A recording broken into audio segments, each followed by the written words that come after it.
Da li ona može da se koristi kao baza u terapiji parova? Može. Mislim, može u bilo čemu. Zato što je ovaj proces koji sam sad opisao, gde je samo pojednostavljeno sve, suštinski uvek isti. I uvek se javi on kao deo nekog problema ili kao deo nekog segmenta na kome možemo da reagujemo. Meni, na primjer, jako puno pomaže. Ja, na primjer, imam strah od letenja. Meni, ako će šta pomoći u odvikavanju od toga ili da češće letim i tako dalje, meni će da bude tako što će pilot da sedne sa mnom. Da ja njemu objasnim kako ja to shvatam, kako mali Perica zamišlja letenje aviona, onda on to gleda i kaže, dečko, ti ne znaš o čemu se tu radi. Sad ću ti objasnim. I ja sad dobijem novo znanje.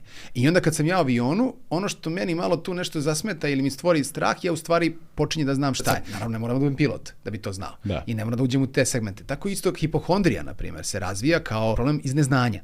Jer ljudi misle da imaju srčani udar zato što ih malo ovde probada u grudima, a ne zna da je promaja, na primjer. Jel? Čuvena promaja. Gogili se smije. Znači, gdje god pomenem po inostranstvu da me